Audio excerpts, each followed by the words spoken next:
افغانوں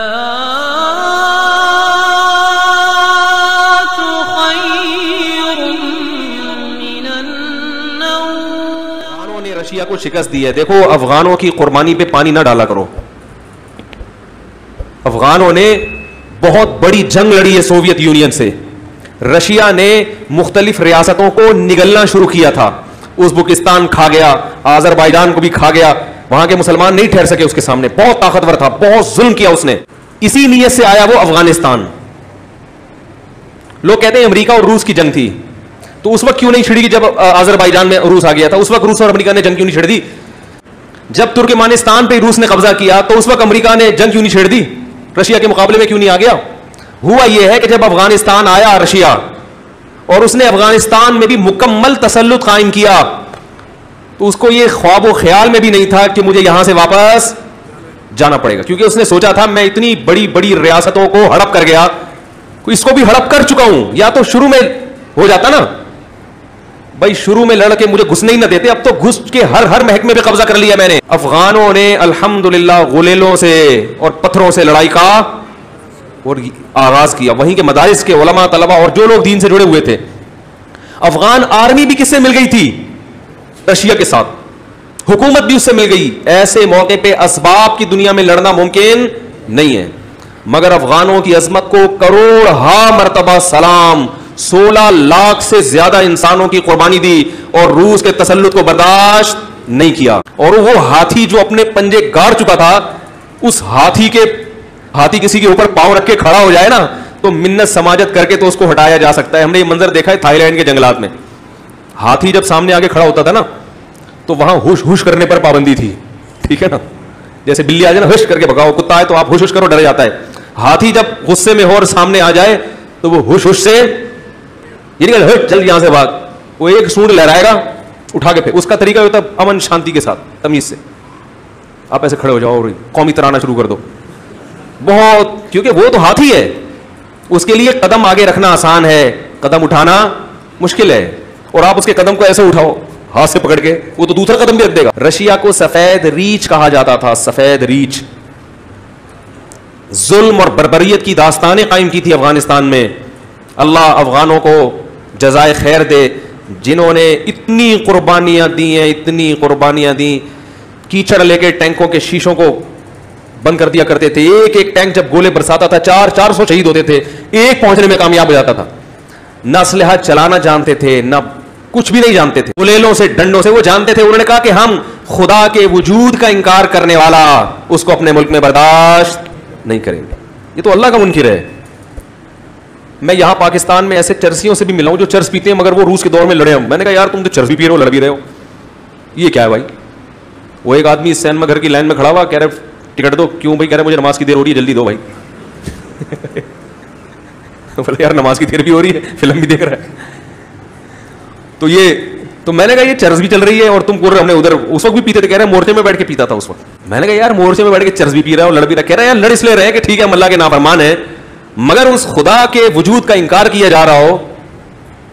وہی مثال ہے نا باپ والی, کہ بھائی باپ کی بات نہیں مانتے, مگر آپ کے باپ کا کوئی گریبان پکڑ کے کھڑا ہو جائے آپ کے سامنے, پھر تھوڑی آپ کہو گے یار میں ابا کی مانتا نہیں ہوں تو کوئی بات نہیں. بولے کہ بھائی میں نہیں مانتا, میرا ابا اپنے ابا سے میرا تعلق, آپ کون ہوتے میرے باپ کا گریبان پکڑنے والے؟ تو غیرت کا مسئلہ ہے. تو اس افغانی نے مجھے کہا کہ ہم اپنے دین اور مذہب کے لیے گردن کٹا دے گا. اور اس وقت امریکہ نے ایک فلم بنائی تھی کمانڈو کے نام سے, یہ پتہ نہیں کس نام سے. میں نے وہ فلم, مجھے کسی نے ڈاکومنٹری دکھائی, اس پہ کلپ آ جائے گا, فلمیں دیکھتے ہیں. اس میں کوئی عورت نہیں تھی. وہ ایک پی کے فلم پہ میں نے تھوڑا سا تبصرہ کیا تھا, حالانکہ وہ بھی میں نے نہیں دیکھی. وہ بھی کسی نے مجھے شارٹ کلپ صرف اس کے ایمان افروز تقریر جو کی تھی نا اس کی دکھائی, تو اس پہ اتنا تماشا بن گیا تھا. تو امریکہ نے اس وقت فلم بنائی تھی, اس وقت اس فلم میں دکھا عورت نہیں تھی اس فلم میں کوئی. میں نے اس کی کلپ دیکھے ہیں, اس کا اردو ترجمہ بھی ہے. تو اس وقت وہ ایک امریکی جرنیل کو ڈاکومنٹری بنائی نا, جرنیل کو رشین نے پکڑ لیا. وہ آیا تھا اپنے کسی فوجی کو چھڑانے یا کوئی صحافی کو چھڑانے کے لیے. تو اس وقت اس نے کہا کہ تم جس, امریکی کہہ رہا ہے رشین سے, کہ تم جس قوم سے لڑ رہے ہو وہ قوم سر کٹانا جانتی ہے, سر جھکانا کم. کیسے امریکہ ان کے فضائل بیان کر رہا تھا یار, دیکھو. میں نے کہا یار وہ تمام مولویوں کی تقریر ایک طرف, یہ امریکہ کا بیان. آئے ہائے ہائے.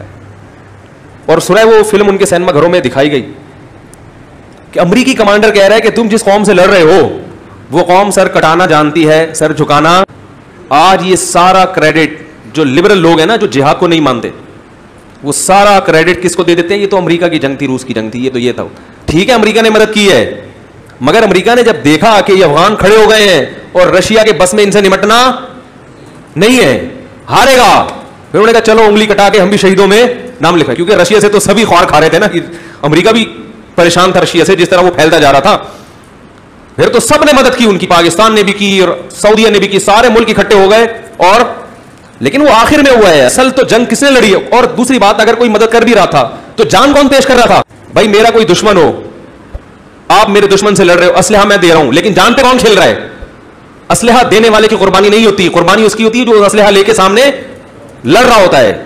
تو اس لیے یہ افغانوں کی قربانی تھی جنہوں نے رشیا کے ٹکڑے کیے اور پھر اس کے پاؤں کو اکھاڑ کے جو پھینکا ہے. اگر یہ جنیوا معاہدہ نہ ہوتا تو افغانستان رشین آرمی کا قبرستان بنتا. ہم ازبکستان نہ جاتے, ہم رشین کے ہول سیل کے حساب سے قبریں دیکھنے کے لیے کہاں جاتے؟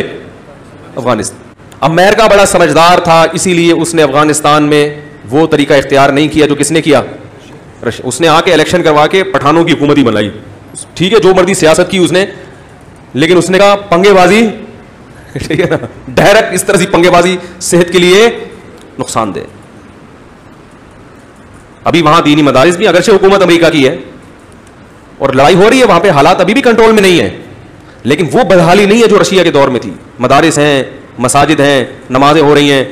رشیا نے آ کے سب ختم کر دیا تھا. تو ایسی ہی اس کو چپت لگی پھر رشیا کو کہ وہ دنیا نے عبرت حاصل کی کہ بھائی ان کے مذہب کو مت چھیڑو, کچھ بھی کرو ان کے مذہب کو مت چھیڑو. ابھی اب امریکہ ہے مگر مذہب کو نہیں چھیڑا. اسلامک یونیورسٹیاں بھی ہیں اور اماموں کی تنخواہیں بھی ہیں اور عدالتوں میں شریعت بھی نافذ ہے, علماء بیٹھے ہوئے ہیں عدالتوں میں.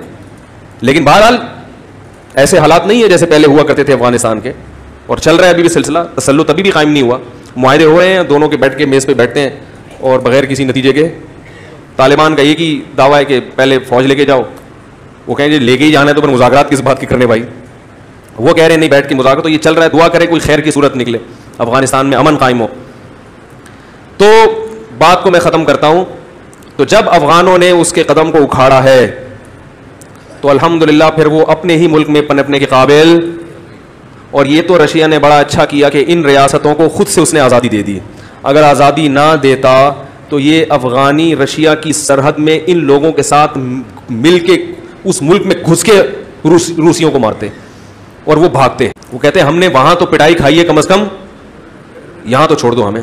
تو رشیا نے بڑی سمجھداری کی, بولا جو ملک کو آزادی چاہیے بھائی لے لو یار. تو یہ ساری کنٹریز آزاد ہو گئے, ازبکستان, ترکمانستان. لیکن آزاد ہونے کے بعد بھی بڑی سیاستیں چلی گئی ہیں. ان کو پتا تھا بھی اسلام کی طرف آ رہے ہیں, تو رشیا نے کوشش کی ترکی سے, اور ایسے ترکی میں بھی بڑا اسلام ہے لیکن بہت سے لبرل قسم کے مولانا لوگ ہیں.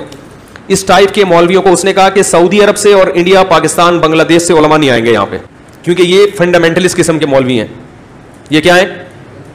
بنیاد پرست.